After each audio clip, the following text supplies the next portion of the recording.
Welcome to Talking to Young People About Gambling, a professional development resource designed to support teachers help their students develop informed attitudes towards gambling as they approach adulthood.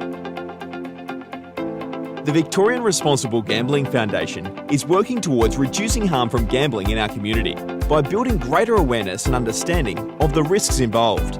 We work with young people, educators, coaches and parents to provide information and practical resources to prepare young people before they reach legal gambling age.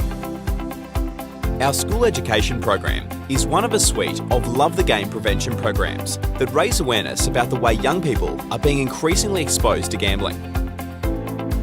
Unlike when we were growing up, our students are immersed in an environment where gambling has never been so heavily promoted and accessible, especially through sports. This makes it feel like a normal part of the game for students and harder for them to recognise potential harms. So my favourite sport is netball, but I also love footy. I play basketball and football. My team is Melbourne Storm. St Kilda are at 350 this weekend. Hawks to win by 10 points. I bet you they won't. It's pretty much a sure bet. The Bulldogs were at $2.75. It's just a part of sport. Gambling advertising is changing the way our kids see sport. Let's help them love the game, not the odds. Find out how to protect them from the risks. Visit lovethegame.vic.gov.au. Authorised by the Victorian Responsible Gambling Foundation, Melbourne. We want your students to love the game and not the odds. Betting advertising is changing the way they see sport. The amount of advertising they're being exposed to on a daily basis is putting them at risk. Young people don't always see the difference between ads and reality, and can see betting as a quick, fun way to make money. How many sports betting ads have you seen in the last week? During the first round of the AFL in 2016, The Age reported that 1 in 6 ads on free-to-air television promoted betting brands. The Australian gambling industry spent over $234 million on advertising in 2016. Look closely at these ads and you'll see a betting agency trying to entice potential customers by using special offers like cashback, bonus bets and other incentives. But what these types of ads don't mention are the terms and conditions that are often too difficult to find. When you take a closer look at these types of conditions, you can see they are designed to encourage players to gamble more and take riskier bets. Apart from special offers, betting ads also use celebrity endorsements that may appeal to underage viewers, like this sporting bet ad featuring Shane Warne and Mick Malloy, which paints gambling as a fun, normal thing to do with your mates. The truth is that you can't stop your students from being exposed to ads like this. But what you can do is encourage them to think critically about the ads they see. We'll look at ways you can do this a little later. But first, let's see what else might be making gambling feel more normal. Like digital games that look like gambling, how accessible gambling is, and the people in your students' lives. Starting with digital games. There are apps and video games that look like gambling and use odds that may give young players the false impression that it's easy to win. Are there any apps or video games that you've seen lately that remind you of gambling? With thousands of free apps and video games like this, working out the difference between gaming and gambling is getting harder. Can you tell which one is the fake app and which one is the real online gambling website? It's not easy, is it? Image A is a screenshot from a real online gambling site. Technically, these are illegal in Australia, so these sites are operated from overseas, meaning there's no consumer protection for Australian players. Image B is a screenshot from a fake gambling app called Slotsmania. Australian research shows teens playing these types of apps may think gambling is a normal, everyday activity, be more inclined to take it up, and be more confident about winning due to the false beliefs about the odds of winning. Ads on many of these apps lead to real gambling sites, creating easy pathways to the real thing. On top of this, there are in-app purchases. Even though teens can't win real money from these apps, they can spend real money on in-app purchases to boost their chances in the game. These often cost only a few dollars, but a player immersed in the game can quickly rack up expenses.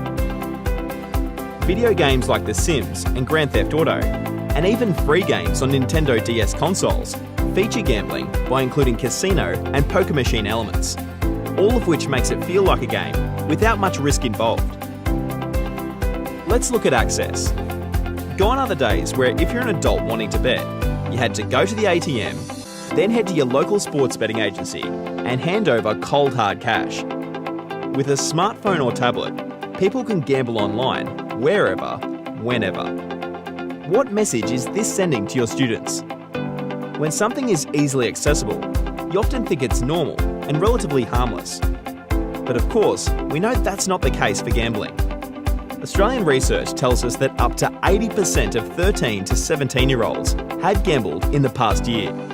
This includes things like betting with friends, playing lottery tickets, raffles and sweeps. But it also included more risky forms of gambling, like playing the pokies and betting on racing and sports. Influential people in your student's life, including their friends, family, and you as their teacher, may shape their attitudes. Betting is often considered a social activity, and research shows that 6 out of 10 young people who bet do so with at least one other person, usually a friend. Family members may strongly influence whether students start to gamble. Research suggests that students from families that bet frequently are more likely to do so themselves.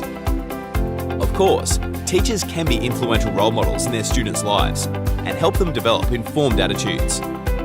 It's important to realise that your students' attitudes towards gambling are being shaped right now by all these influences we've just discussed.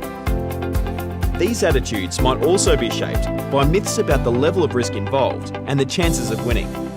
Market research with young males identified myths like a person can develop a gambling problem only if they have a certain personality type.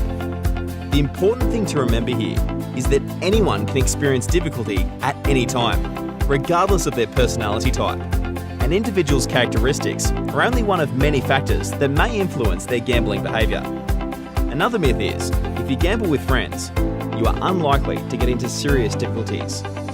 But we know that being with friends does not protect someone from running into trouble. There is no safety in numbers when it comes to gambling. There's also a myth that betting on sports isn't as risky as other forms of gambling because it involves skill.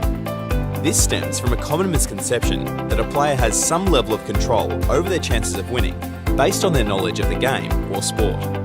But knowing a lot about a certain game or sport doesn't guarantee a win. No matter how much you know, and regardless of your perceived skill level, there's no such thing as a sure bet. So what can you do? The good news is, you're in a really good position to help your students develop informed attitudes to gambling.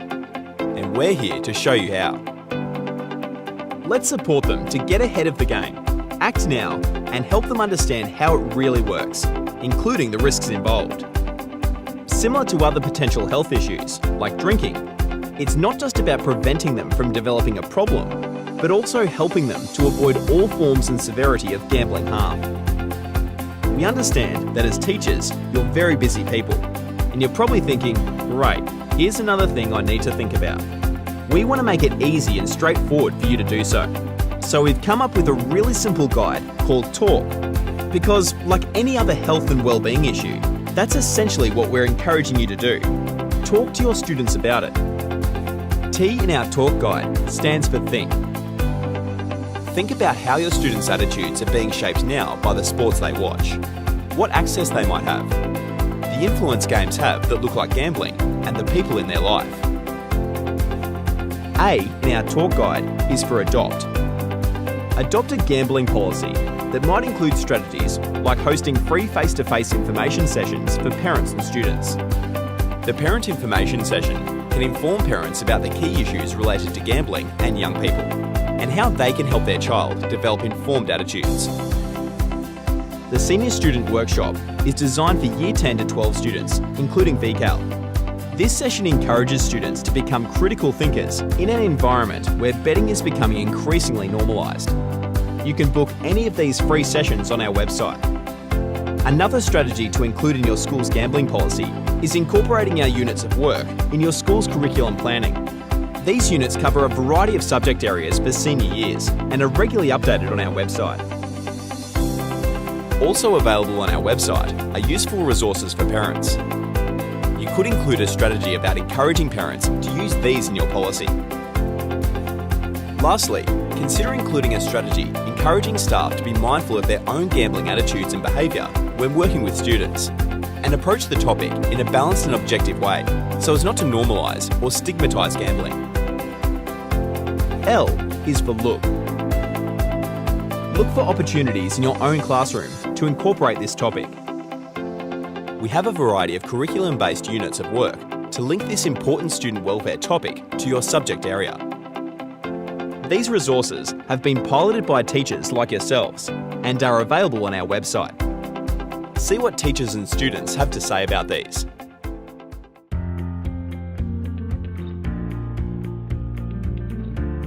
The units were actually really well written. I find that the curriculum documents are very relevant to the VCAL outcomes. This unit is mapped to the curriculum, easy for teachers to pick up and run with it. It's great to see students working together, really talking about the risks, and I think some of the group work involved in this unit really helps foster those conversations. All the material is given to you. It was quite fun to run with the students. Different type of activities inside that unit really encouraged other students that normally don't really participate to join in the conversation and the discussion about gambling itself.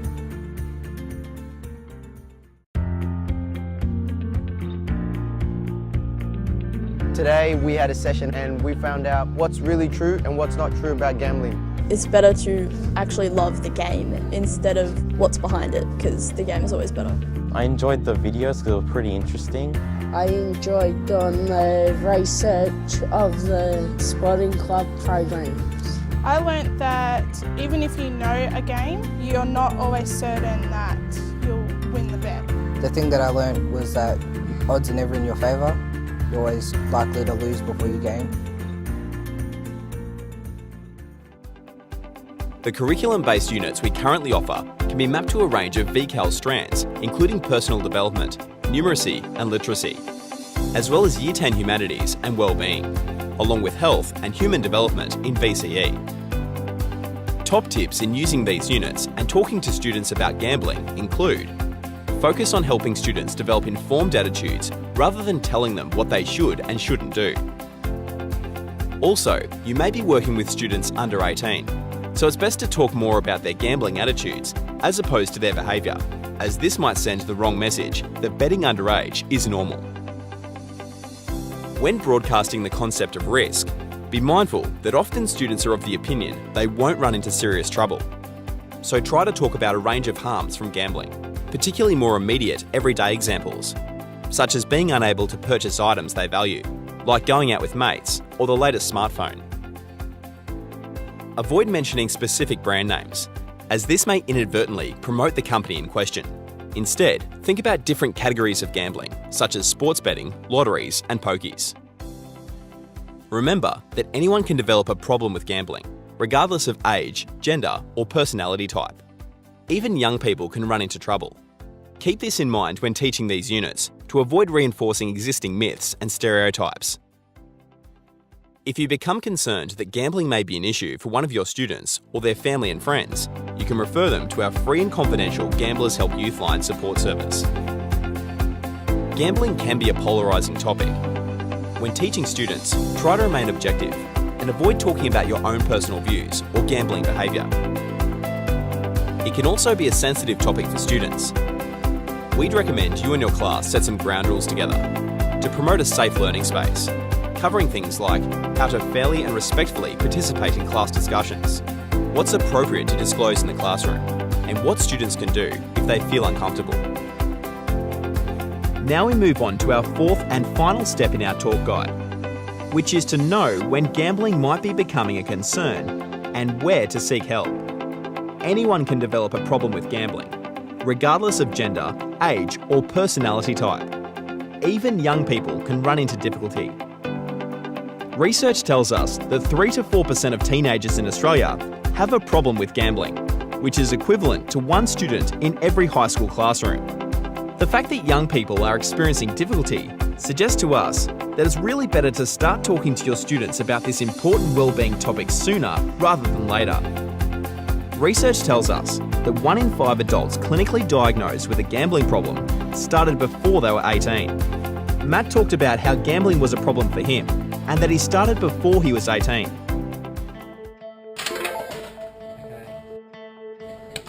My biggest ever win was $16,000. It's that feeling, a chance that you can win. It was probably one of the best feelings that you could ever feel. I lost that $16,000 in 2 days. In the 7 to 8 years of my gambling, I lost over $300,000. When I first started gambling, I was underage. It was a game of poker with my mates. I think I was 17 or 16 at the time. It's the hardest thing in the world is admitting you've got a problem and asking for help, but I'll turn around and say it is the best decision that I've ever made. So how would you know if it was becoming a concern for one of your students? Let's discuss some of the signs to look out for.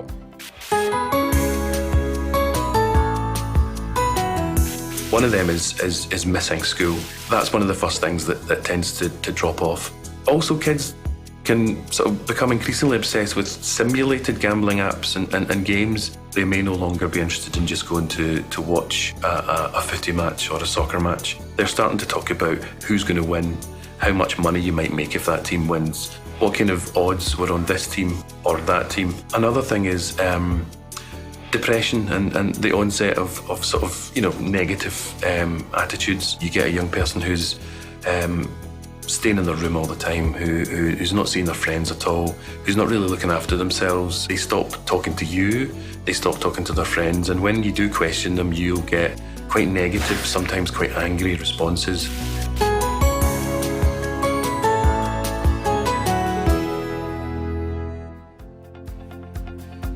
We understand that some of the signs referred to here could indicate a range of health issues.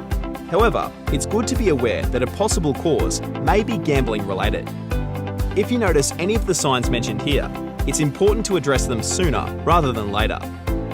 You can check out our dedicated website or call our Gamblers Help Youth line, which is a free service available 24/7. You can refer a student or a concerned parent to this service, or access it yourself to seek helpful advice and support. Remember that a student might be experiencing harm because of someone else's gambling and can contact Youthline or visit this site. So remember your handy talk guide. Think about how your students' attitudes towards gambling are being shaped now. Adopt a school gambling policy. Look for opportunities in your curriculum planning to incorporate this topic. Know when it might be becoming a concern and where to seek help. Together, we can build greater awareness and understanding of the risks involved. If you'd like to know more about the range of topics we've covered today and research about young people and gambling, visit our Love the Game website.